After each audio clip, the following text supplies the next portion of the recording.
Assalamualaikum warahmatullahi wabarakatuh.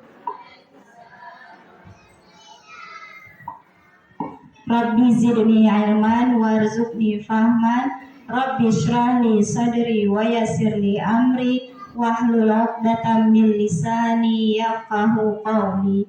Amin.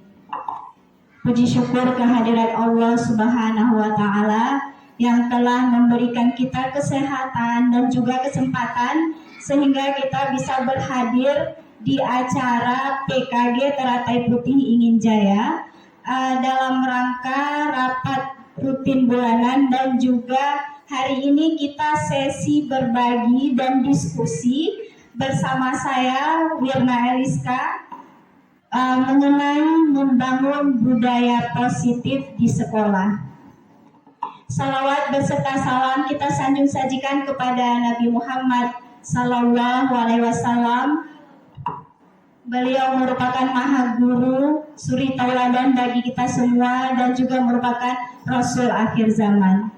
Yang saya hormati Ketua IGTKI Aceh Besar Ibu Elda, yang kami hormati Ketua PKG Teratai Putih Ibu Nurul Fajriah, yang kami hormati Kepala Sekolah dan juga Dewan Guru Wilayah Ingin Jaya Aceh Besar. Terima kasih banyak sudah meluangkan waktu sibuknya untuk datang pada kegiatan kita hari di sini. Kita hari ini bukan mendengarkan materi, bukan, tetapi kita hari ini berdiskusi dan juga berbagi. Untuk apa? Untuk nanti ke depannya kita akan mendapatkan suatu paradigma baru.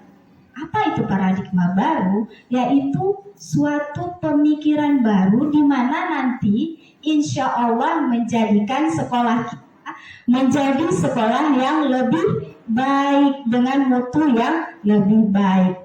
Sudah siap ibu-ibu kita berbagi dan berdiskusi hari ini? Insya Allah kita mulai ya, bismillah. Tapi sebelum kita mulai, semangat semua hari ini. Semangat ya, mukanya masih lesu, belum semangat. Kita tepuk semangat dulu ya. Yuk kita tepuk semangat. Tepuk semangat. Semangat. Udah semangat ya. Satu lagi kita tepuk ya. Sudah pernah dengar tepuk satu, tepuk dua? Sudah ya? Seperti ini contohnya. Tepuk satu, tepuk dua, tepuk tiga,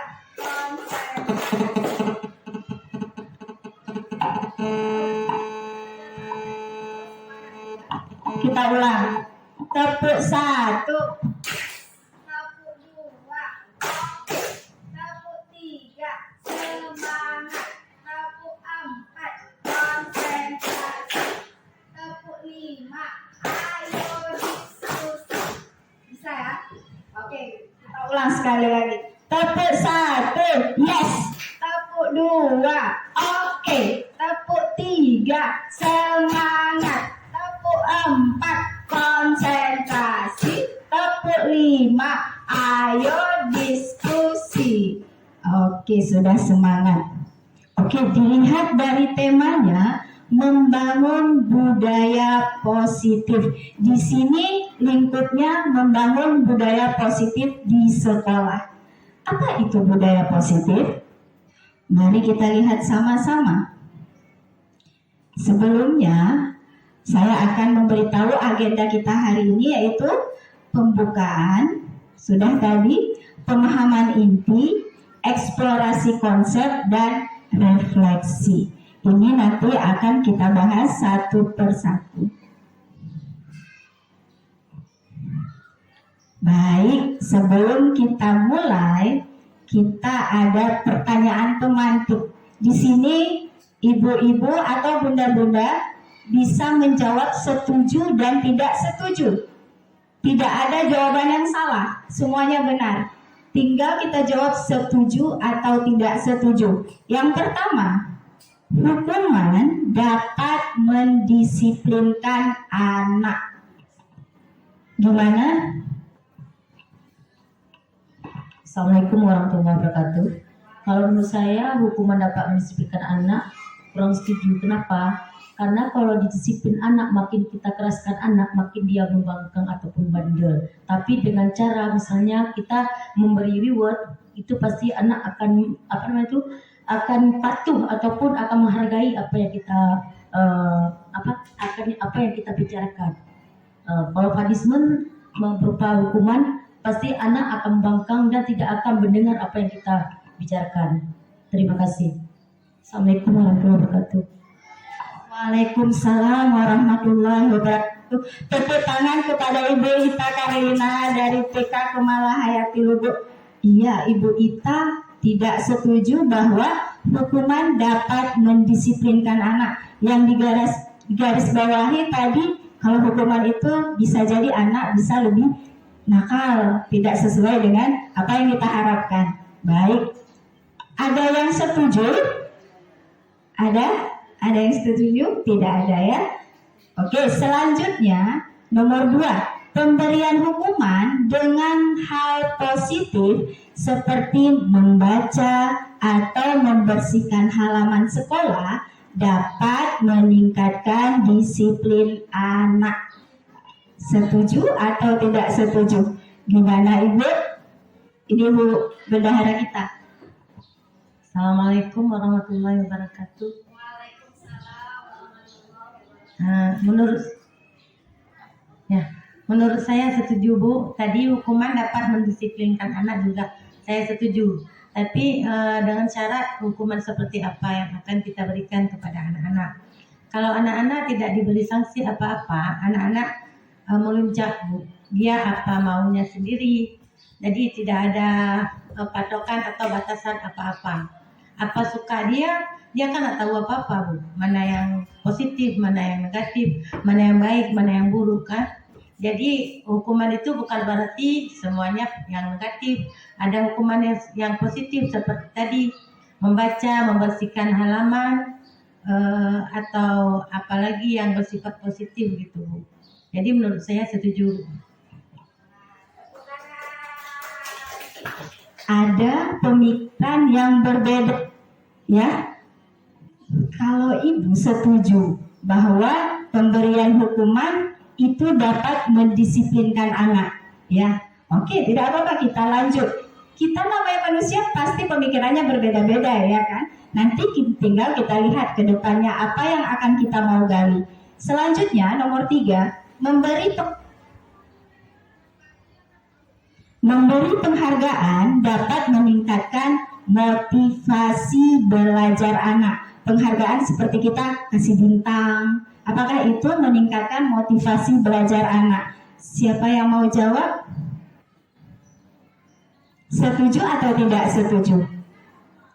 Apakah memberikan penghargaan? Tadi sudah disinggung oleh Ibu Ita bahwa kasih reward ataupun penghargaan bisa mendisiplinkan anak, meningkatkan motivasi belajar anak. Berarti kalau Bu Ita setuju. Kalau yang lain bagaimana? Apakah setuju? Setuju semuanya. Baik, kita lanjut. Nah, sekarang kita masuk. Yang tadi bertanya-tanya, apa itu budaya positif? Apakah hal baru? Bukan. Budaya positif itu merupakan perwujudan dari nilai-nilai atau keyakinan universal yang diterapkan di sekolah. Budaya positif di sekolah ialah nilai-nilai, keyakinan, dan kebiasaan di sekolah yang berpihak pada murid agar murid dapat berkembang menjadi pribadi yang kritis, penuh hormat, dan bertanggung jawab. Kalau mau diambil kesimpulan, budaya positif itu adalah kebiasaan, keyakinan. Pertama, kita sudah menerapkan kepada anak harus berbuat jujur, bertanggung jawab, mandiri. Nilai-nilai karakter yang sudah kita tanamkan di sekolah itu menjadi kebiasaan, lama-lama akan menjadi karakter. Karakter itulah yang akan membentuk budaya positif yang ada di sekolah. Saya yakin percaya bahwa di sekolah bunda-bunda, ibu-ibu sudah menerapkan karakter-karakter baik pada anak kan? Sudah kan? Sudah. Cuma kita mendalami lagi bahwa budaya positif ini harus sama-sama kita implementasikan dengan cara yang lebih baik. Kita lanjut. Nah, materi hari ini tentang disiplin positif dan nilai-nilai kebajikan universal, teori motivasi, hukuman, penghargaan dan restitusi, keyakinan kelas, kebutuhan dasar manusia dan dunia berkualitas, 5 posisi kontrol guru, dan segitiga restitusi. Nah, materi pertama tentang disiplin positif dan nilai-nilai kebijakan universal. Baik, kita lanjut ya. Apa makna disiplin? Disiplin itu berasal dari bahasa Latin yang artinya belajar. Tapi sebelumnya bunda-bunda atau ibu-ibu, disiplin yang kita pahami, yang kita ketahui selama ini apa ya? Apa disiplin itu? Peraturan. Ya, biasanya disiplin itu identik dengan peraturan. Tapi kenyataannya disiplin itu artinya belajar. Makna asal dari berkonotasi dengan disiplin diri dari murid-murid yang digagas oleh Sokrates dan Plato. Disiplin diri membuat orang menggali potensinya menuju sebuah tujuan apa yang dia hargai. Namun dalam budaya kita, makna kata disiplin telah berubah menjadi sesuatu yang dilakukan seseorang pada orang lain untuk mendapatkan kepatuhan. Kecenderungan umum adalah menghubungkan kata disiplin dengan ketidaknyamanan, bukan dengan apa yang kita hargai atau pencapaian suatu tujuan yang mulia. Maksudnya seperti apa? Kenapa disiplin itu ada hubungannya dengan ketidaknyamanan yang kita yakini selama ini? Bahwa di sekolah-sekolah bunda pasti ada namanya peraturan guru. Yang pertama, guru misalnya tidak boleh telat, minimal paling telat datang ke sekolah jam 7.45. Ada seperti itu? Ada. Berarti selama ini kita datang ke sekolah tepat waktu karena takut tidak enak sama kepala sekolah, tidak enak sama guru yang lain, karena ada peraturannya. Ataupun bahkan ada konsekuensinya kalau datang terlambat, misalnya denda. Ada sekolah yang seperti itu kan? Tidak ada, kita di sini tidak ada. Tapi ada sekolah yang misalnya gurunya datang terlambat, denda. Jadi gurunya datang ke sekolah karena takut kena denda, bukan karena ada keyakinan di dalam diri dia bahwa saya seorang guru harus menjadi teladan di mana guru itu harus disiplin. Bukan karena itu, kebanyakan guru itu menjalani peraturannya karena tidak enak, takut kepada kepala sekolah. Padahal sebenarnya yang dimaksud dengan disiplin itu adalah belajar, mempunyai nilai di dalam diri dia sadar bahwa saya sebagai seorang guru harus mempunyai disiplin di dalam diri. Sama seperti hari ini. Misalnya, kenapa kita ikut kegiatan ini? Kenapa kita ikut sesi ini? Aduh, gak enak ada Bu Elda, nanti gak datang. Dibilang lagi. Bukan karena itu, tapi karena apa? Kita mau mempunyai nilai lebih. Hari ini kita mau sharing, mau diskusi bersama-sama, nanti diharapkan kita mempunyai wawasan yang baru. Biasanya bunda-bunda ikut pelatihan karena apa? Karena ada sertifikat misalnya, ya kan? Jadi mulai hari ini kita tanamkan di dalam diri kita. Saya ikut pelatihan ini, saya mau belajar. Untuk apa? Supaya anak didik saya tidak monoton. Saya sebagai guru, kita sebagai guru bukan stuck berada di situ. Udah pernah kuliah dulu, udah cukup dengan ilmu itu. Tidak. Guru itu harus belajar untuk memberi pembelajaran yang inovatif. Tidak melulu seperti yang dulu sudah diberikan sama guru kita, seperti itu lagi kita kasih sama murid.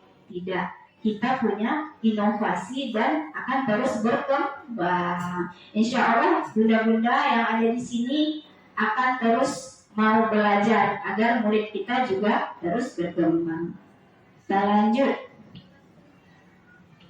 Nah, disiplin positif. Seseorang yang memiliki disiplin diri berarti mereka bisa bertanggung jawab terhadap apa yang dilakukannya karena mereka mendasarkan tindakan mereka pada nilai-nilai kebajikan universal dan timbul dari dalam diri yang disebut dengan motivasi intrinsik. Motivasi intrinsik. Itu yang kita bilang tadi bahwa seseorang harus mempunyai motivasi dari dalam diri, bukan dari pengaruh luar. Misalnya takut dimarahi sama kepala sekolah, tidak enak sama teman sejawat, bukan karena itu. Kalau motivasi intrinsik artinya motivasi yang timbul dari dalam diri. Coba kita berkaca, merefleksikan diri. Sudahkah kita punya motivasi intrinsik? Sudah? Pertama seperti saya. Kenapa Wirna kenapa bisa ikut guru penggerak? Pertama apa motivasinya Wirna? Pertama, saya mau jujur. Pertama kenapa saya ikut guru penggerak? Karena disuruh. Bukan ada motivasi dari dalam diri saya, belum ada karena disuruh oleh ibu kepala sekolah. Wirna, wilayah kita belum ada yang ikut. Wirna, tolong ikut guru penggerak. Baik, saya ikut. Karena apa? Bukan karena saya ingin berkembang, bukan, pertamanya bukan. Karena disuruh oleh kepala sekolah. Kalau saya tidak mau, tidak enak. Nanti apa kata kepala sekolah saya? Pertama seperti itu. Tapi seiring berjalannya waktu, saya menyadari saya harus berkembang. Tidak melulu saya harus diberi sama orang ini ya, belajar ini ya. Belajar, kita juga harus mencari. Sekarang kita udah ada PMM kan? Dan sebentar lagi Bu Ika juga akan memberikan materi tentang IKM. PMM itu dimanfaatkan Bunda. Kita bisa belajar di situ banyak, bisa download RPP. Misalnya kita belum ada nih materi IKM, kita bisa belajar dulu di PMM itu. Gimana ya RPP Kurikulum Merdeka? Ada yang sudah buka Bunda? Ada ya? Ada. Karena kita kan sudah pernah belajar di SMP 3 itu tentang IKM dan aku belajar EDI kan? Sama saya juga, ada Bu Nurliana juga. Ada tindak lanjut nggak Bunda setelah itu? Ada? Ada, pasti ada. Sekarang kita mulai refleksi diri lagi. Harus ada motivasi dari dalam diri. Pelan-pelan, memang tidak segampang membalikan telapak tangan. Hari ini saya harus menjadi pribadi yang lebih baik. Tidak. Tapi pelan-pelan kita belajar berubah, insya Allah akan lebih baik. Nah, nilai-nilai kebajikan yang diyakini dan disepakati bersama seperti nilai-nilai kejujuran, toleransi, bertanggung jawab, mandiri, dan nilai-nilai kebajikan lainnya. Nilai-nilai kebajikan lainnya apa Bunda? Yang sudah kita terapkan sama murid kita? Itulah yang namanya nilai-nilai universal yang kita yakini bersama. Misalnya apa Bunda? Selain yang saya tulis di situ, kejujuran, toleransi, bertanggung jawab, mandiri, dan nilai-nilai kebajikan lainnya. Apa Bunda Agus? Iya. Bersosial, iya, bersosial. Nah, dan nilai-nilai kebajikan lainnya. Di antara nilai-nilai kebajikan yang ingin dicapai oleh setiap anak Indonesia adalah yang kita kenal dengan, mudah-mudahan sudah tahu semua, profil pelajar Pancasila. Itu IKM nanti kita akan terapkan profil pelajar Pancasila, yaitu ada 6 bunda. Pertama, beriman, bertakwa kepada Tuhan Yang Maha Esa dan berakhlak mulia, mandiri, bergotong royong, berkebinekaan global, bernalar kritis dan kreatif. Nah, selanjutnya kita masuk ke teori motivasi yang tadi sudah disinggung oleh Bu Ita, hukuman dan penghargaan dan restitusi. Nah, ternyata ada 3 motivasi perilaku manusia. Yang pertama, untuk menghindari ketidaknyamanan ataupun hukuman. Yang kedua, untuk mendapatkan imbalan atau penghargaan dari orang lain. Yang ketiga, untuk menjadi orang yang mereka inginkan dan menghargai diri sendiri dengan nilai-nilai yang mereka percaya. Nomor 1 misalnya untuk menghindari ketidaknyamanan atau hukuman. Misalnya seperti ini, kita memberitahukan kepada murid kita, ini membuat plastisinya membentuk rumah harus selesai ya. Kalau tidak selesai tidak boleh makan. Berarti si anak yang kita suruh tadi menyelesaikan membuat plastisin membuat rumah dari plastisin itu, dia buat sampai selesai karena apa? Karena takut tidak bisa makan. Betul. Berarti motivasi dia menyelesaikan tugas karena adanya hukuman. Kita seperti itu juga, seperti contoh saya tadi, ikut guru penggerak itu karena takut. Nah, yang kedua, untuk mendapatkan imbalan ataupun penghargaan dari orang lain. Anak-anak harus selesai ya buatnya. Yang siapa duluan cepat siap, bunda kasih bintang. Berarti dia motivasi dia menyelesaikan tugas untuk mendapatkan bintang dari bunda guru. Ataupun seperti saya, misalnya saya harus datang cepat ke sekolah. Mungkin nanti Umi di akhir tahun biasanya ada kasih penghargaan. Guru paling disiplin tahun ini adalah, nah nanti dikasih kain baju mungkin. Nah, saya mau datang cepat supaya dikasih kain baju. Itu adalah tujuan saya datang cepat ke sekolah. Kalau yang ketiga, untuk menjadi orang yang mereka inginkan. Saya datang cepat ke sekolah, masuk ke kelas lebih cepat, karena saya memang tugasnya adalah seorang guru mendidik murid-murid saya menjadi manusia yang berguna. Itu tujuan saya. Kalau bunda-bunda dari ketiga motivasi ini, motivasi mana yang paling mendominasi? Yang pertama, kedua, apa ketiga? Satu orang boleh berikan tanggapan. Itu mic-nya bunda. Memang sesekali ada. Enak nih datang cepat. Waalaikumsalam. Silakan Ibu. Di depan aja Bu Dani. Siapa yang memberikan tanggapan? Selama ini perilaku saya lebih dominan yang mana?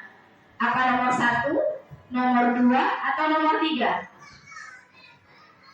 Ikut ke sini aja hari ini. Misalnya contohnya, kenapa kita datang ke kegiatan sesi berbagi dan diskusi PKG Teratai Putih hari ini? Kenapa? Motivasinya apa yang melatar belakangi bunda-bunda datang? Siapa yang mau menjawab? Iya, Ibu Nani, silakan mic-nya.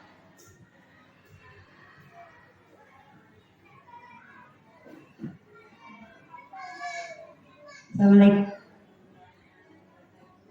Waalaikumsalam.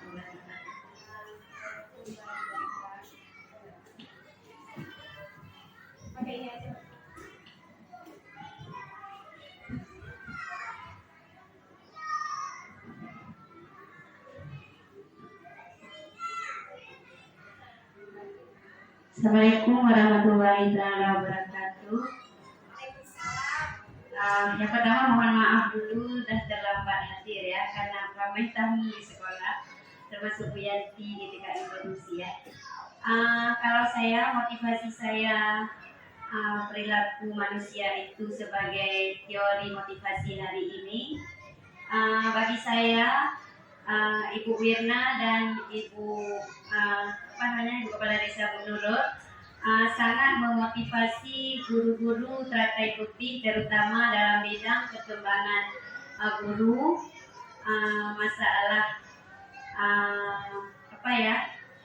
kurikulum merdeka lah yang saat ini sedang marak-maraknya ya.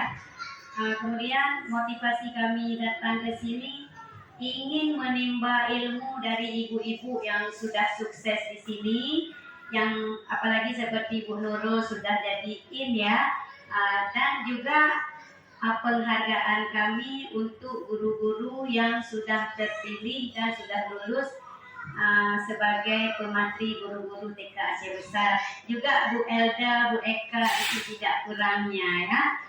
Terima kasih. Assalamualaikum warahmatullahi wabarakatuh. Warahmatullahi wabarakatuh. Terima kasih Bu Nani. Iya, kita di sini tidak ada yang lebih ataupun yang kurang. Kita semua sama, kita belajar dan berbagi. Bu Nani lebihnya di situ, saya kurangnya di sini. Kita semua sama, kita sama-sama belajar dan berbagi. Terima kasih, motivasinya sudah masuk yang ketiga untuk menambah ilmu dan wawasan. Tepuk tangan. Itu akan terus dijaga dan konsisten ya. Iya. Yang lain yang belum punya motivasi intrinsik, kita akan lebih refleksi diri lagi supaya kedepannya menjadi pribadi yang lebih baik lagi. Nah, dari ketiga motivasi perilaku manusia tersebut, yang manakah merupakan motivasi internal atau intrinsik? 1, 2, atau 3?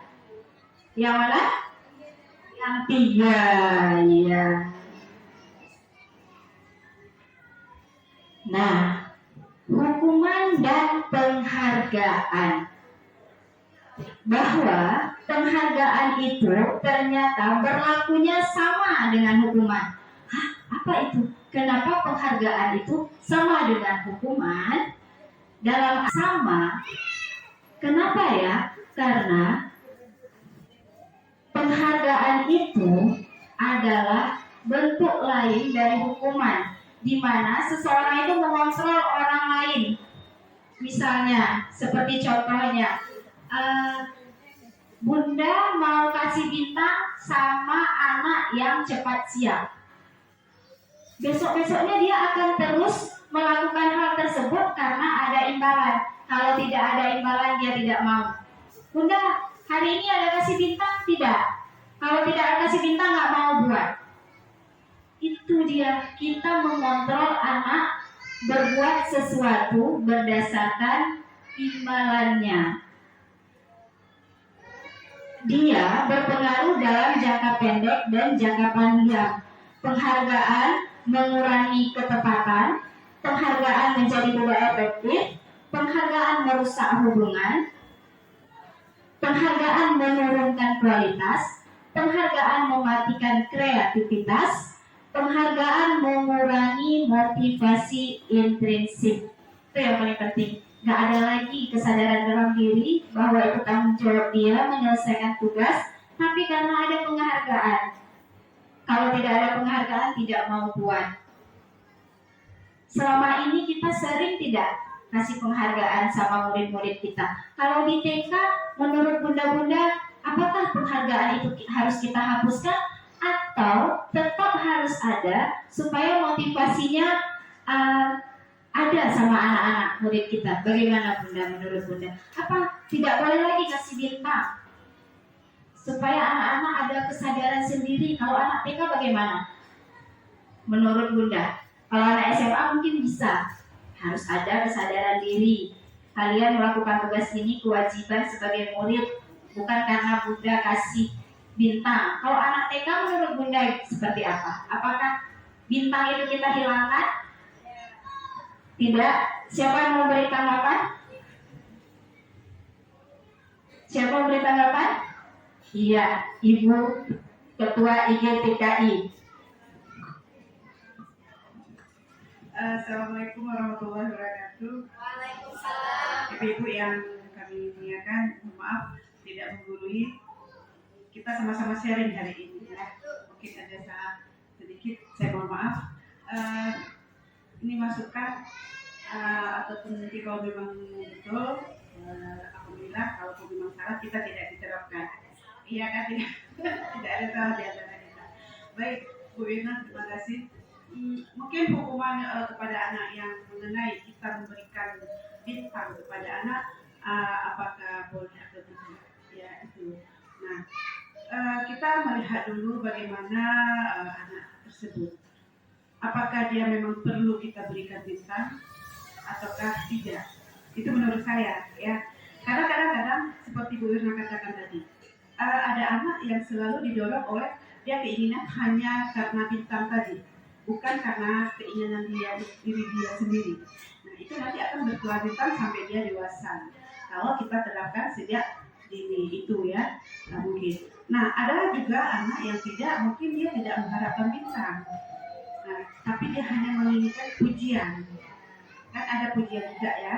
Nah bukan karena bintang aja dia mau bekerja, tapi dia juga mengharapkan pujian, kata-kata pujian dari ibu guru. Nah kan kadang-kadang kita kan ada guru, jangan kita sekali-kali kita mengatakan perbuatan anak itu ataupun hasil kerja anak itu kita katakan kamu punya ini nggak bagus, nggak dia punya ada. Kita jangan sekali-kali membedakan antara anak satu dengan anak yang lain. Nah kenapa dia dapat bintang? Karena dia bagus, kamu tidak bagus, tidak dapat bintang. Nah itu tidak. Nah itu kita harus kita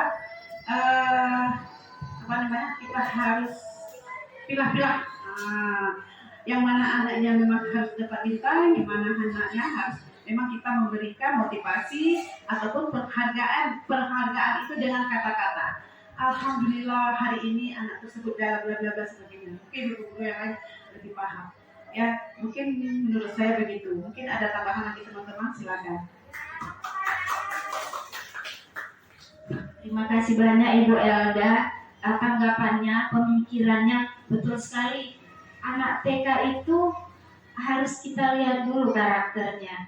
Ada anak yang kadang-kadang butuh pujian, iya, tanpa merendahkan kawan-kawan yang lainnya. Coba lihat dia bisa. Kamu bisa tidak seperti dia? Itu tidak bisa kita keluarkan kata-kata seperti itu sama murid kita.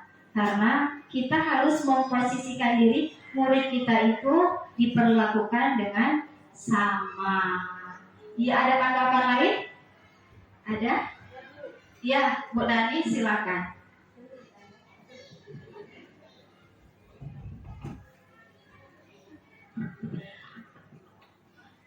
Maaf ya Bu, harus maju ke depan, nggak sampai ini. Ini Bu, kalau saya golongkan kepada 4 bagian anak. Karena 4 bagian itu ada anak yang suka dia cuma dengan penghargaan dipuji, ada anak yang dengan bertepuk tangan, ada anak dengan mengasih bintang, dan ada anak yang harus dibawa-bawa. Nah, anak yang misalnya yang perlu penghargaan seperti, ih abang cantik sekali hari ini tulisannya, warnanya sangat rapi. Ada cukup seperti itu dia udah naik itu, harkat dia udah naik itu kan. Ada anak yang perlu kita kasih, memang sebiji permen aja dia udah mau besoknya harus bersaing dengan temannya. Ada anak harus kita bawa-bawa, misalnya bawa keluar, siapa yang cepat siap nanti main-main bersama bu guru ya di luar, itu udah cukup juga bagi anak. Nah, jadi kita harus melihat keinginan anak. Nah, sebagai guru harus tahu keinginan anak. Ada anak yang disapa aja dia udah cukup, kita sapa. Ada dengan senyuman, ada dengan kita tepuk di sini, seperti itu. Sekian dan terima kasih. Luar biasa. Betul, ternyata seorang guru itu harus tahu karakteristik murid kita, ya kan, supaya treatment ataupun perlakuan yang kita beri sesuai dengan kebutuhannya. Betul sekali. Nah, ini dia bentuk-bentuk apresiasi berdasarkan teori. ya, karena di lapangan nanti akan berbeda lagi. Seperti anak TK ada karakter-karakter khusus. Dia beri pengakuan secara khusus, ya. Terus pengakuannya secara pribadi, kalau bisa tidak membandingkan dengan anak yang lain. Terus beri pengakuan ke semua murid. Wah, hari ini ternyata semuanya hebat. Jadi anak-anak merasa diperlakukan sama. Terus beri pengakuan secara konsisten dan fokus pada The proses, Bluetooth device bukan is connected hasilnya. successfully. Pada proses, bukan hasilnya. Bukan pada saat kita lihat, wah hasilnya jelek sekali hari ini, kenapa begitu? Tapi hargai prosesnya. Jangan misalnya menempel bendera merah putih, menempelnya masih belum rapi, datang bunda guru, ini kenapa tidak rapi, biar saya rapikan. Bukan, kan seperti itu. Hasil kerja murid harus kita hargai, bukan kita perbaiki, karena dia akan berkembang dengan sendirinya. Hari ini kan kita bisa foto, hari ini hasilnya seperti ini. Itulah yang akan menjadi laporan kita kepada orang tua murid. Hari pertama datang ke sekolah seperti ini, tapi pada saat lulus dia berkembang luar biasa. Bukan dari pertama datang sekolah, sudah kita perbaiki pekerjaannya. Oke, luar biasa.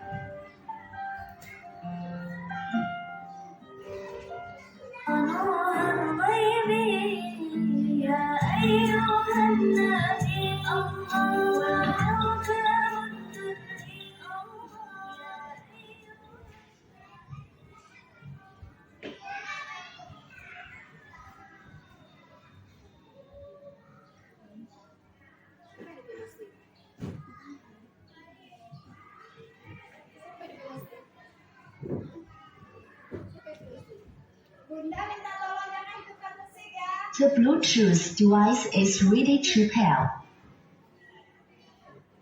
The Bluetooth device is connected successfully.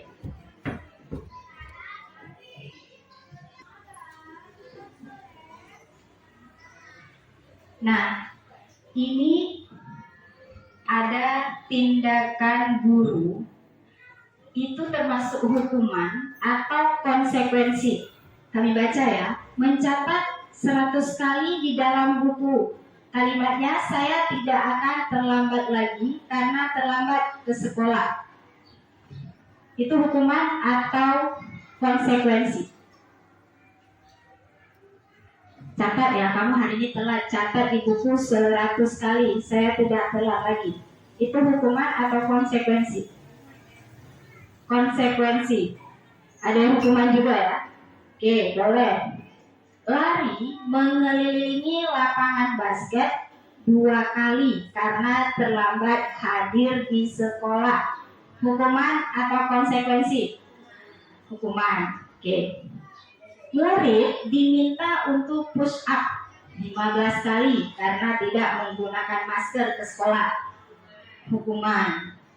Menggantikan kertas tugas teman yang telah dicoret-coret. Konsekuensi. Murid disuruh untuk mengenakan ini salah ya. Murid disuruh untuk melepaskan sepatu seharian di sekolah karena tidak mengenakan sepatu hitam. Hukuman, tidak boleh pakai sepatu hari ini, kamu hari ini pakai sepatu warna-warni. Itu hukuman atau konsekuensi? Hukuman. Kita lihat sekarang. Mencatat 100 kali di dalam buku kalimat, saya tidak akan terlambat lagi. Itu hukuman. Lari mengelilingi lapangan basket 2 kali karena terlambat hadir ke sekolah. Hukuman juga. Murid diminta untuk push up 15 kali karena tidak menggunakan masker ke sekolah. Itu hukuman. Menggantikan kertas tugas teman yang telah dicoret-coret. Konsekuensi, betul. Membersihkan tumpahan air di meja karena tersenggol pada saat belajar. Konsekuensi. Murid disuruh untuk melepaskan sepatu seharian di sekolah karena tidak memakai sepatu hitam. Itu hukuman. Lari mengelilingi lapangan basket 2 kali karena terlambat 10 menit untuk pelajaran PJOK. Itu konsekuensi. Apa perbedaan hukuman dan konsekuensi Bunda yang Bunda tahu? Apa beda hukuman? Kan kita sudah jawab tadi. Ternyata ada hukuman, ada konsekuensi. Apa beda keduanya? Kalau di TK kita pernah pakai hukuman tidak? Hari ini salah pakai baju seragam, berdiri di depan kelas. Ada seperti itu Bunda? Tidak ada ya? Tidak pernah kan? Tidak pernah. Misalnya sudah mencoret-coret buku kawan, kamu harus menghapusnya sendiri. Pernah kita buat seperti itu? Pernah? Itu konsekuensi atau hukuman? Konsekuensi. Berarti selama ini kita lebih sering pakai konsekuensi, iya kan? Jadi apa beda antara hukuman dan konsekuensi?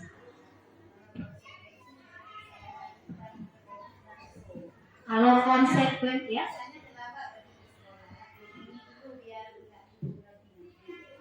iya, iya, sudah diberikan.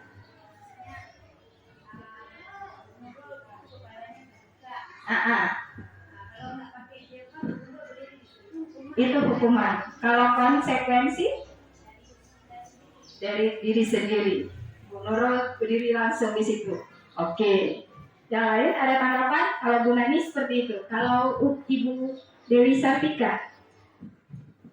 Hanya sharing ya Ibu ya. Kalau hukuman itu kan seperti ini. Yang tadi yang keliling yang push up. Nah, itu kan push up itu tidak berhubungan dengan hal yang terjadi. Jadi kan itu namanya hukuman.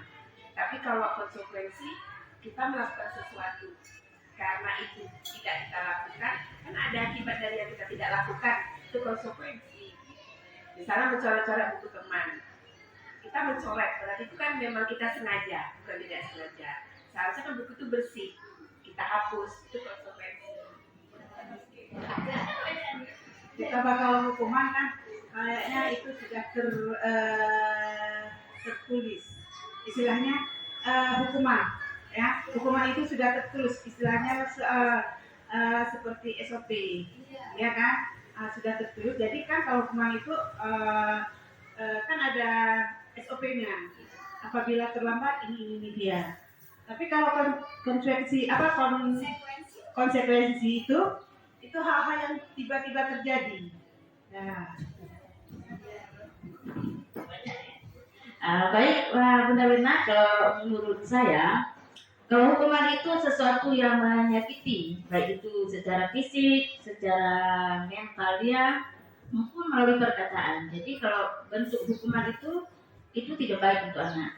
Tapi kalau konsekuensi itu sesuatu yang sudah ada kesepakatan terlebih dahulu, ya. Setelah ada kesepakatan, apabila anak itu melakukan kesalahan, maka dia langsung berbuat sesuai dengan kesepakatan tersebut. Misalnya kalau ada tumpah air, ya anak itu tersebut harus membersihkan air yang ditumpahkannya.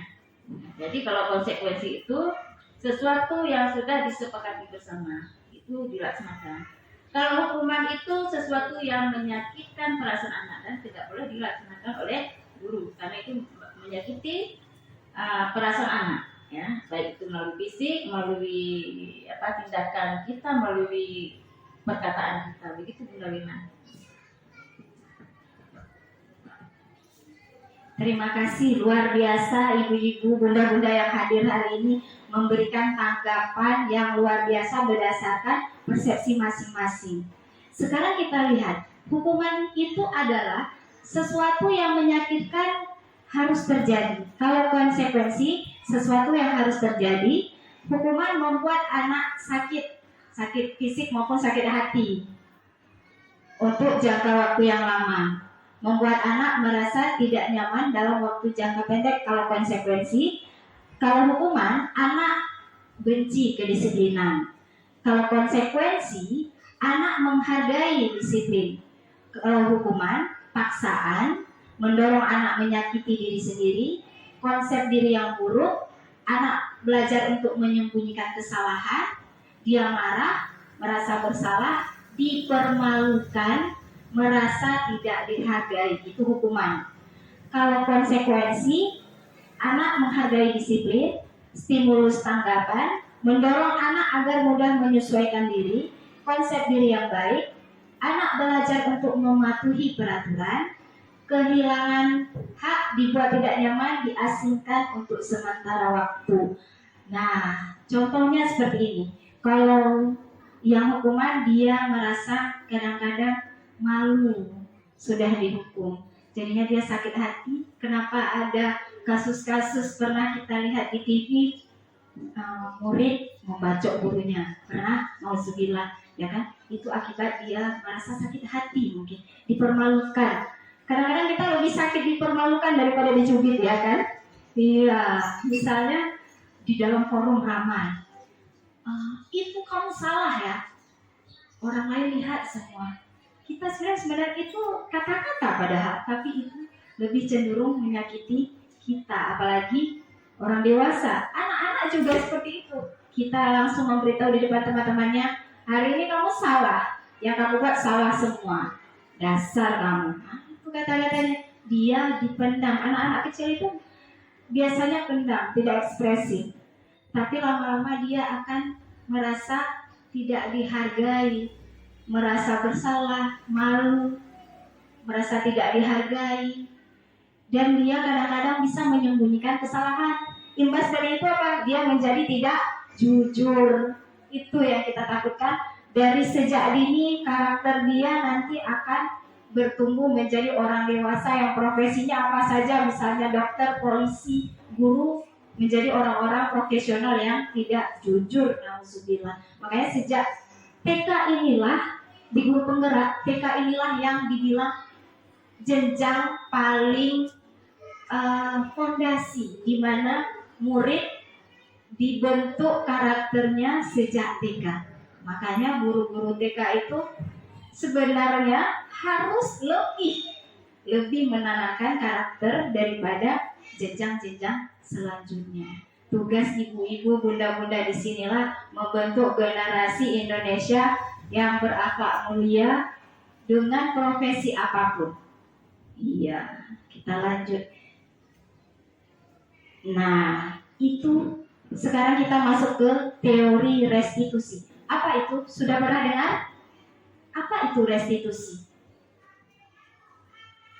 Belum ya? Kita mau menggali bersama-sama. Restitusi adalah proses menciptakan kondisi bagi murid untuk memperbaiki kesalahan sehingga mereka bisa kembali ke dalam kelompok mereka dengan karakter yang lebih kuat. Restitusi memberikan kesempatan kepada murid untuk disiplin positif, memulihkan diri dari kesalahan sehingga memiliki tujuan yang jelas. Ada 3 tahapan restitusi itu: menstabilkan identitas, validasi tindakan yang salah, dan menanyakan keyakinan. Saya kasih satu kasus. Misalnya ada anak murid kita coret-coret dinding kelas. Apa yang Bunda lakukan? Pada saat melihat misalnya ada namanya Rahmat lagi coret-coret dinding kelas. Bunda-bunda itu apa yang akan Bunda lakukan pada Rahmat? Ya, gimana Bunda? Sebutkan nama TK apa Bunda? Assalamualaikum warahmatullahi wabarakatuh. Nama saya Zahrani dari PAUD Pelita Hati. Mungkin hanya sedikit menjawab ya pertanyaan dari Bunda Rina tadi, bagaimana cara Bagaimana memperlakukan anak tadi yang melakukan kesalahan coret-coret ini? Apa yang mungkin menurut saya ya, kalau saya kami biasanya kalau ada anak yang mencoret-coret atau melakukan yang bukan semestinya, paling biasanya menegur, atau bukan menegur dalam artian anak jangan coret dinding, tapi dengan cara nak dinding ini tidak boleh dicoret ya, nanti sekolah kita nggak bagus lagi, jadi kelihatannya nanti sudah jorok segala macam ya, seperti itu. Nah, terima kasih. Ya, luar biasa. Tepuk tangan. Berarti diberikan pemahaman kalau melakukan ini akan terjadi seperti ini, ya. Ya, tidak dimarahi ya. Tidak dimarahi. Ada tanggapan yang lain? Kita lanjut ya, kalau tidak ada tanggapan yang lain. Kalau pakai segitiga restitusi ini yang bisa kita lakukan, misalnya kasus tadi mencoret-coret dinding kan, kita yang pertama kita lakukan adalah menstabilkan identitas dia dulu. Apa itu menstabilkan identitas? Kita bilang sama Rahmat tadi, nak, setiap orang itu pasti punya kesalahan. Bunda dulu juga pernah coret-coret dinding, jadi dia tidak merasa dipojokkan. Ya, terus langkah kedua yang bisa kita lakukan adalah memvalidasi tindakan yang salah. Sudah dilakukan oleh ibu tadi, memvalidasi tindakan yang salah. Kita tanya sama dia, Rahmat kenapa ya coret-coret dinding? Rahmat mau buat apa coret-coret dinding ini? Nanti dia bilang, ini Bunda mau tulis di buku nggak ada buku, jadi coretnya di dinding saja. Bisa jadi anak-anak seperti itu jawabnya. Terus kita tanyakan lagi. Nah, di sini letaknya. Kita tanyakan keyakinan kita. Di sekolah Bunda, di kelas pasti ada kita bilangnya peraturan kelas atau kesepakatan kelas? Kesepakatan kelas. Baik, betul. Kita bilangnya kesepakatan kelas karena kalau kesepakatan kita sepakati bersama. Kalau peraturan ibu gurunya yang bilang tidak boleh lari-lari, tidak boleh pukul kawan, itu peraturan. Tapi kalau kesepakatan kita buat bersama-sama, misalnya sayang teman, menghormati, sopan santun, itu kesepakatan. Kita tanya lagi sama dia, Rahmat, tadi Rahmat melanggar kesepakatan kelas tidak? Dia ini lagi, pikir lagi sendiri. Iya Bunda, Rahmat tidak soleh hari ini, coret-coret. Kesempatan kelas kita sudah Rahmat langgar. Terus kita tanya lagi, Rahmat mau nggak jadi anak yang baik, yang soleh, tidak coret-coret dinding lagi? Mau. Dia kan sudah meyakinkan diri dia sendiri. Bukan kita bilang, Rahmat besok-besok jangan lagi ya. Tapi dia mengakui dengan dirinya sendiri. Berarti dia sudah timbul dari dalam diri dia sendiri. Besok dia insya Allah tidak mengulangi lagi. Tapi seperti yang dibilang tadi, tidak mudah seperti membalikkan telapak tangan. Dimulai pelan-pelan, insya Allah lama-lama akan menjadi kebiasaan. Bunda-bunda sudah mempraktekkan belum segitiga restitusi ini sebelum adanya teori ini? Saya yakin pasti sudah ada yang praktekkan. Ada? Ada yang langsung, kamu salah coret-coret tuh, kamu dihukum. Ada yang seperti itu? Tidak ya? Tidak. Biasanya yang sudah dilakukan yang mana Bunda? Menstabilkan identitas, pernah nggak kita bilang? Bunda dulu juga pernah kayak gitu coret-coret dinding. Pernah nggak kita mengakui bahwa dulu manusia itu pasti punya kesalahan? Pernah nggak kita bilang sama anak-anak kita kayak gitu? Tidak, belum pernah ya? Belum pernah. Oh pernah ya? Iya, berarti sudah masuk ke langkah pertama. Kalau langkah kedua, pernah nggak kita tanya, kenapa kamu coret-coret ini? Pernah? Pernah. Itu berarti kita sudah melakukan, ya kan? Tinggal kita lebih mendalami lagi, lebih sering lagi kita lakukan 3 langkah itu. Pertama, menstabilkan identitas. Tanya dulu, kita bilang dulu, nggak apa-apa, manusia itu wajar. Semua pernah punya salah. Manusia itu bukan malaikat yang selalu benar, bukan. Semua kita pernah punya salah. Bunda juga pernah punya salah. Kita bilang dulu, kita stabilkan dulu identitas supaya dia tidak merasa malu, dihakimi, tidak dihargai. Setelah itu baru kita tanya, kenapa kamu coret-coret ini? Udah dia jawab. Langsung kita bilang, kita tanya dulu sama dia, Rahmat mau selalu menjadi anak yang suka coret-coret dinding? Dia sudah menjawab dengan diri dia sendiri, bukan kita yang mengarahkan dia. Dia menimbulkan dari dalam diri dia sendiri bahwa besok-besok tidak lagi seperti ini karena sudah melanggar kesepakatan. Nah, ini dia keyakinan kelas. Sekarang kita lebih mengarahkan anak didik kita membuat keyakinan kelas, bukan peraturan. Masih ada yang buat peraturan di kelasnya, Bunda? Masih tidak ada ya. Biasanya keyakinan kelas itu ditempel atau diomong-omongkan saja? Ditempel dua-dua ya. Ditempel terus setiap hari kita kasih tahu. Iya, luar biasa, Bunda. Nah, seperti apa bentuk keyakinan kelas itu? Keyakinan kelas lebih bersifat abstrak daripada peraturan yang dibuat lebih rinci. Keyakinan kelas hendaknya tidak terlalu banyak. Jangan sampai 10. Anak-anak nggak ingat. Buat aja yang universal. Bertanggung jawab. Bertanggung jawab sudah sampai kemana? Kalau mainannya tidak rapi, dia merapikan sendiri. Sudah masuk ke tanggung jawab. Bukan merapikan mainan, terus tidak ganggu kawan. Itu sudah banyak nanti yang kita buat lebih universal.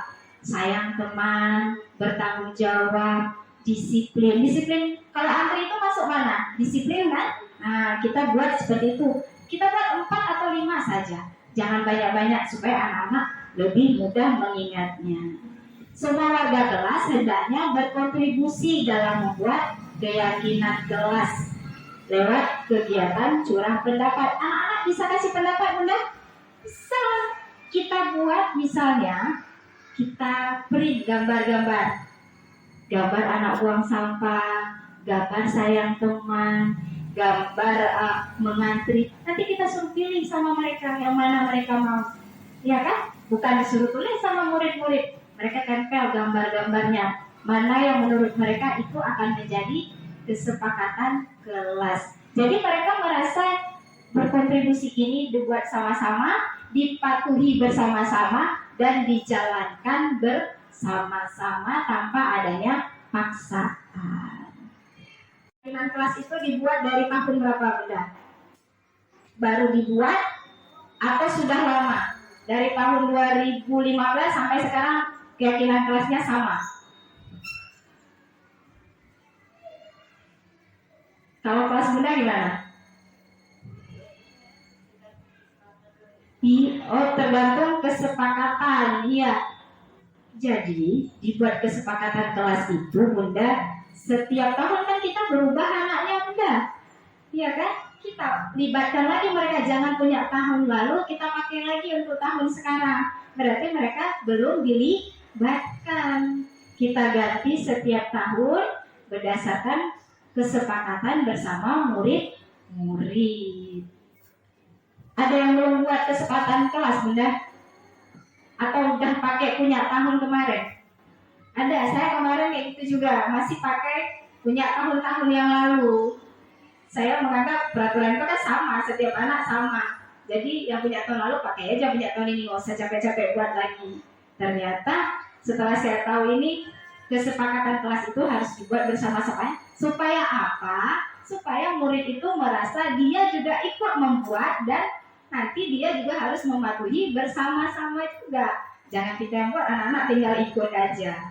Kalau yang ada yang belum buat, nanti pulang dari sini boleh buat bersama-sama murid. Terserah mau buatnya seperti apa. Ada ide-ide kreatif dari bunda-bunda, boleh. Nanti buatnya lebih menyenangkan. Misalnya nonton video dulu boleh.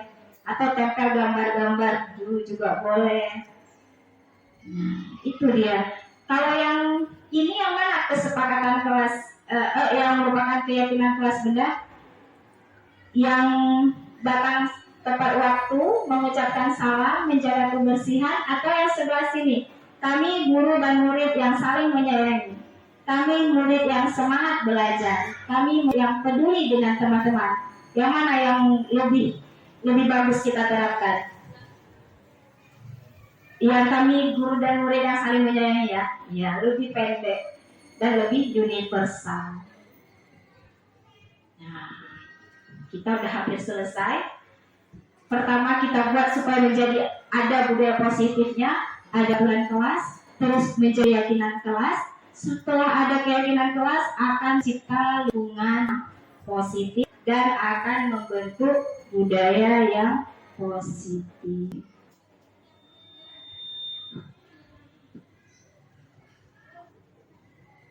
Nah, ini dia posisi kontrol guru. Bunda-bunda, selama ini posisi kontrol kita di mana, Bunda? Apakah sebagai penghukum, pembuat merasa bersalah, sebagai teman, pemantau, atau manajer? Kalau kepala sekolah manajer. Nah, kita lihat bedanya. Kalau penghukum seperti ini, menghardik. Kamu salah, berdiri di depan kelas. Ada kita seperti itu, Bunda? Tidak. Tidak ada kita di forum ini, tidak ada yang sebagai penghukum. Ada tidak guru yang selama ini posisinya pembuat rasa bersalah? Kata-katanya seperti ini. Berceramah terus dan mengatakan seperti ini. Kamu gak sayang Bunda ya? Bunda udah capek hari ini. Kenapa kayak gitu hari ini tidak soleh? Pernah gak keluar kata-kata seperti itu? Pernah ya? Murid merasa bersalah sama bundanya. Berarti ada kita di sini membuat rasa bersalah. Ada gak guru memposisikan dirinya sebagai teman? Misalnya bilangnya seperti ini sambil ketawa-tawa. Ayolah bantu Bunda. Kita kan teman, kita kan best friend. Bantu Bunda hari ini ya, bersihkan mejanya ya. Sambil ketawa-ketawa, pernah nggak gitu? Kita memposisikan diri sebagai teman? Ada? Pernah juga ya. Terus sebagai pemantau biasanya kita menyesuaikan diri dan ada konsekuensi jika murid berbuat salah. Kalau misalnya kamu mencoret buku kawan, kamu harus menghapusnya sebagai konsekuensinya. Pernah kita mengatakan seperti itu? Pernah. Kalau sebagai manajer, kita melakukan teori langkah restitusi yang tadi. Kalau anak-anak melakukan kesalahan, kita stabilkan dulu identitas dengan mengatakan Bunda juga pernah salah. Apalagi yang kedua tadi? Apalagi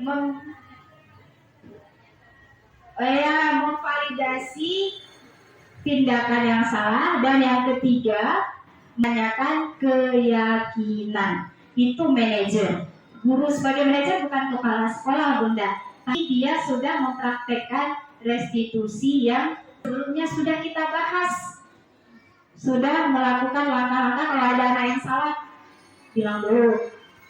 Bunda dulu juga pernah berkelahi sama kawan.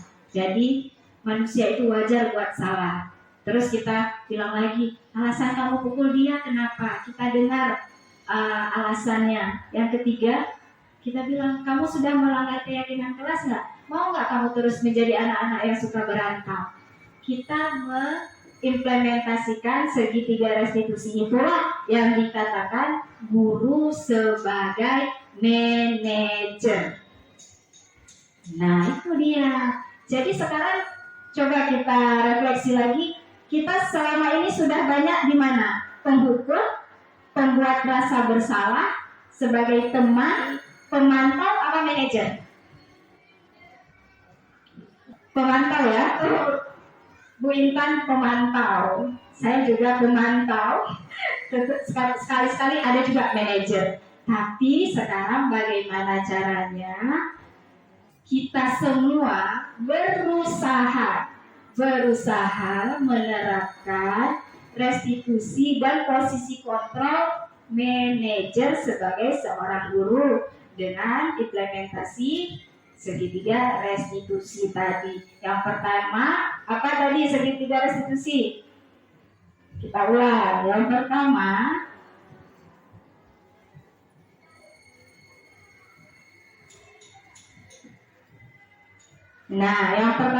menstabilkan identitas, ya kan? Bunda dulu juga pernah salah, nggak apa-apa sesekali melakukan kesalahan. Manusia itu kadang-kadang memang salah. Yang kedua, validasi tindakan yang salah.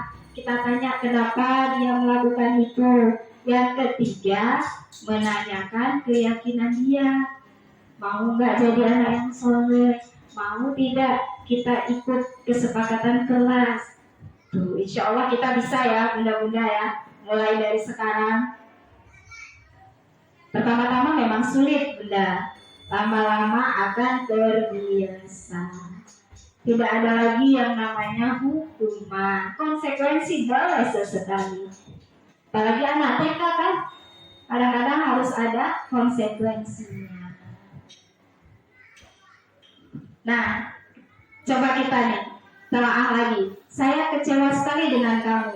Itu sebagai apa kita? Kalau kita bilang sama, Bunda kecewa kali sama Bilqis hari ini. Itu kita sebagai pembuat rasa bersalah, penghukum, atau teman. Pembuat rasa bersalah, anak-anak merasa bersalah kan? Kalau kita bilang seperti itu, kamu tidak pernah benar melakukannya, selalu kamu salah. Itu sebagai, oh jangan labeli anak, kamu memang nakal, tak pernah mau berubah. Tidak boleh keluar kata-kata seperti itu. Kalau ayolah lakukan ya, demi Bunda ya, mau ya buat ini ya, itu sebagai teman. Kalau kamu mau lakukan ini, kalau kamu buat tugas sampai selesai, kamu dapat stiker atau bintang. Itu sebagai apa? Pemantau. Terus bagaimana kamu bisa menyelesaikan masalah ini? Posisi guru sebagai apa? Kita tanyakan lagi sama dia. Manajer, supaya dia sendiri cari solusinya. Udah coret-coret buku kawan, apa yang bisa kamu lakukan? Bersihkan Bunda. Dia punya solusi sendiri kan?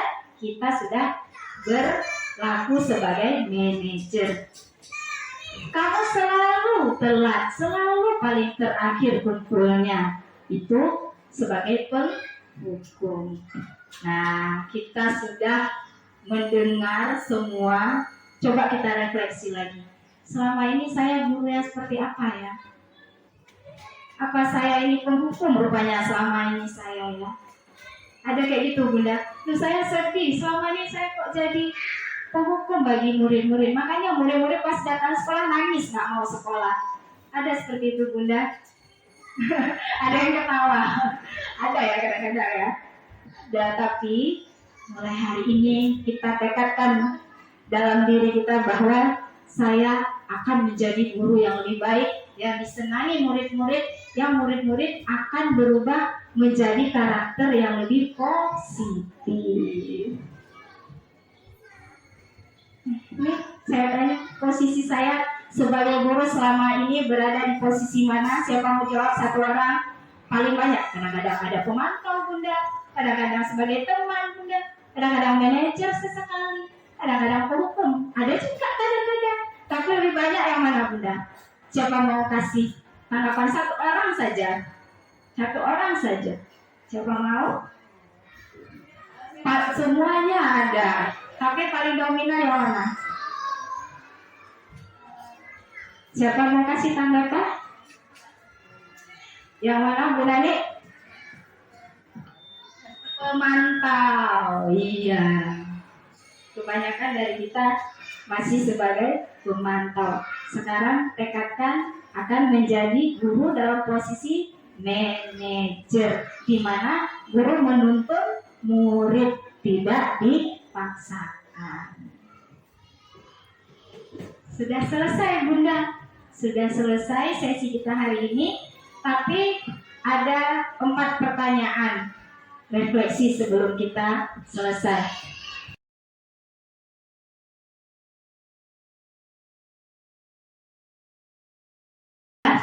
Kita merefleksikan bersama-sama. Setelah mendengar sesi ini, kita diskusi, kita curhat, kita mendalami diri lagi, flashback lagi kita selama ini sebagai guru yang seperti apa. Kita jawab pertanyaan ini. Yang pertama, hal baru apa yang mengubah paradigma saya setelah mengikuti sesi ini?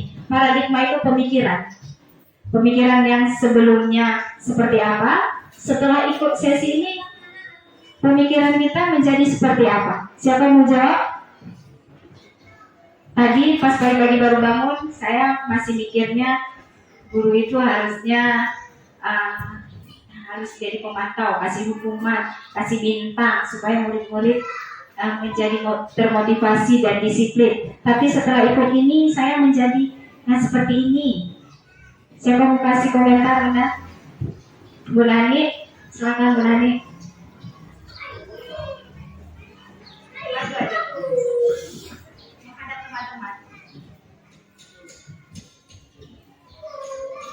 Assalamualaikum warahmatullahi wabarakatuh.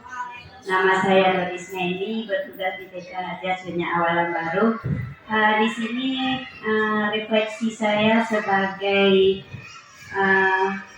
mengikuti acara PKG Tertib 3 dalam refleksi diri, bidang refleksi diri. Kalau saya misalnya seperti Bu Wirna katakan, dulu misalnya kita sering marah-marah, berusaha untuk baik. Kalau dulu pernah kita melabelkan murid, berusaha ke depan untuk lebih baik. Kalau dulunya perkataan kita banyak yang negatif, untuk ke depannya lebih banyak ke positif.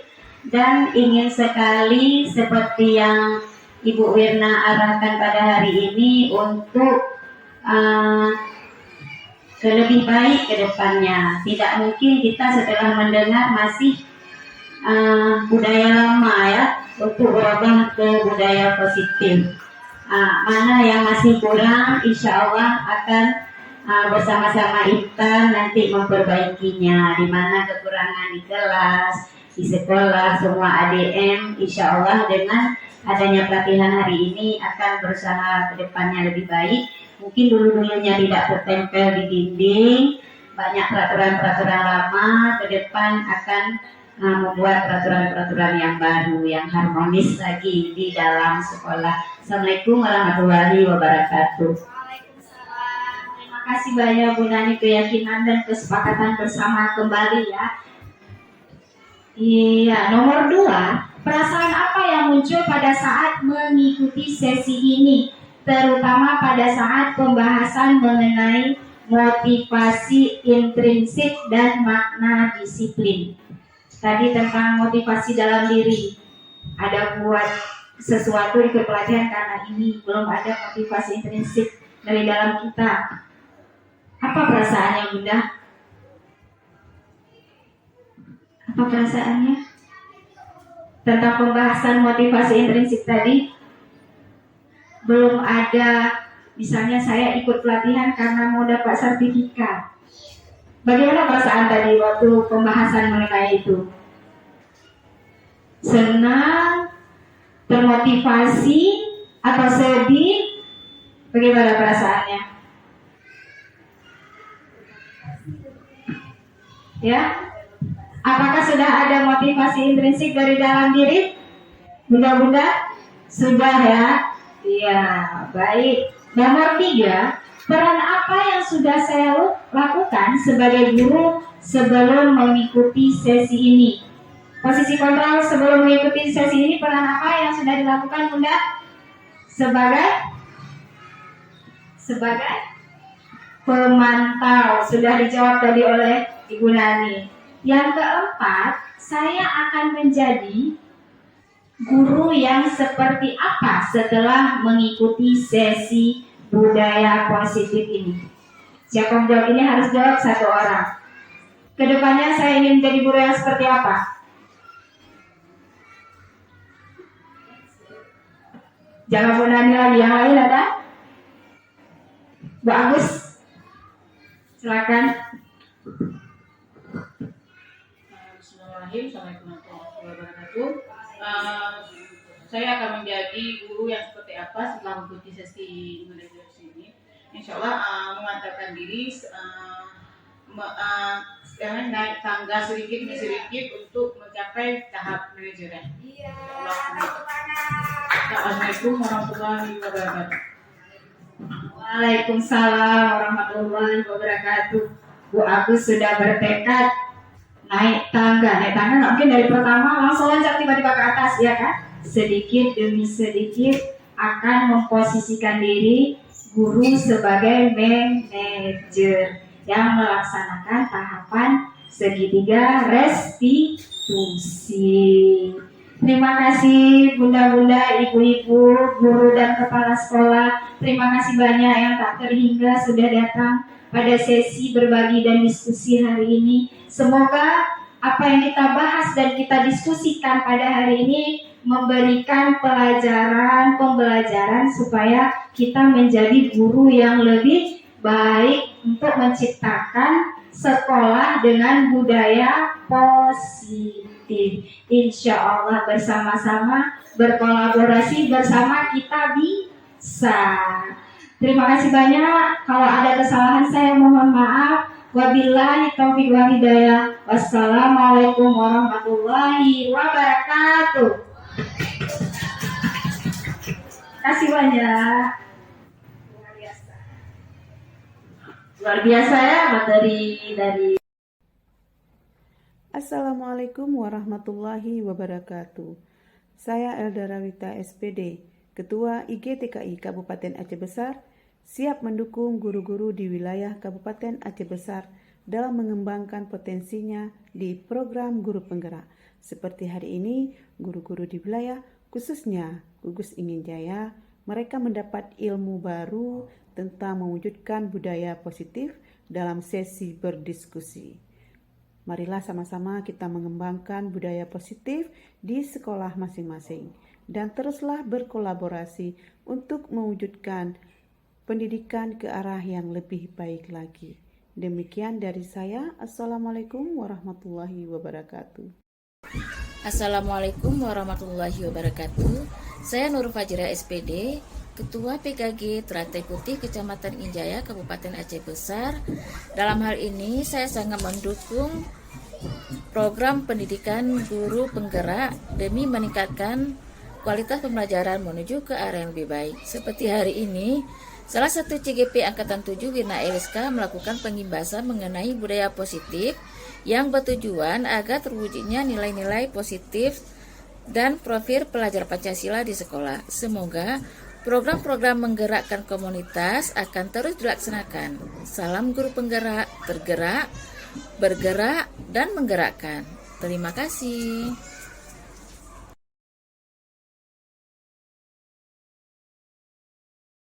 Hari ini kita mau buat kesepakatan kelas. Tapi sebelumnya Bunda Wirna mau tanya dulu sama anak-anak.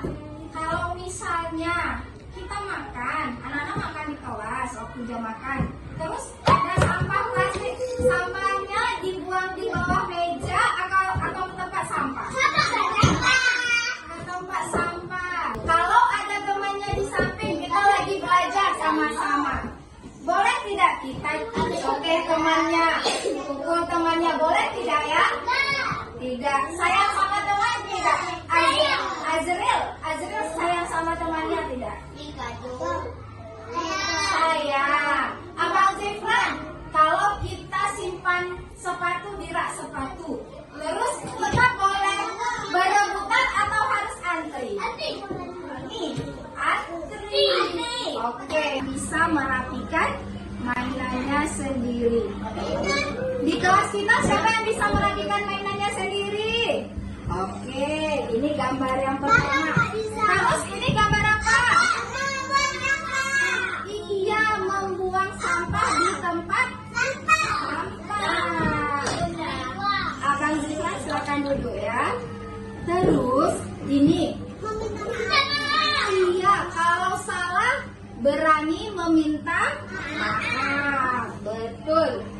Terus ini gambar apa? Berbicara dengan sopan. Anak-anak kalau berbicara sopan tidak ya? Iya, harus sopan. Ini gambar apa? Siapa yang tahu? Iya, dia mengantri apa tidak ya gambarnya ya? Mengantri, sama seperti anak-anak waktu cuci tangan mengantri tidak ya? Mengantri. Kalau sepatu tiram mengantri tidak? Mengantri juga, bagus. Nah ini di kelas ini ada yang suka ganggu temannya tidak? Tidak ya, semua sayang teman. Iya, Ya, sekarang ini di kelas ini belajar bersama dengan rukun, dengan kawan, dengan rukun, dengan baik. Ini gambarnya. Oke. Aurin. Yang mana Aurin mau tempel? Ini belajar bersama dengan rukun. Tepuk tangan untuk Aurin. Tempel. Oke, silakan duduk. Selanjutnya yang boleh pilih kesepakatan kelas kita si Azam. Azam, silakan Azam.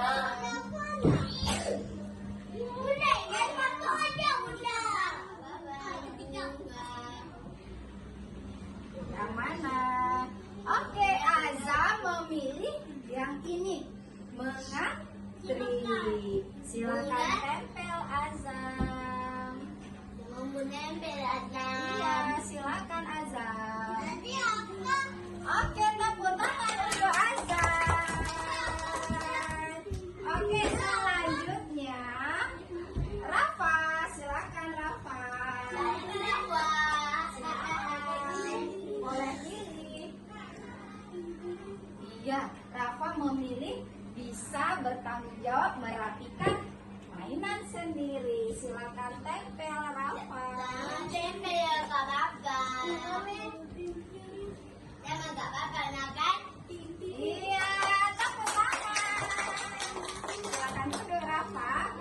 Selanjutnya Raja. Silakan Raja. Benar ya.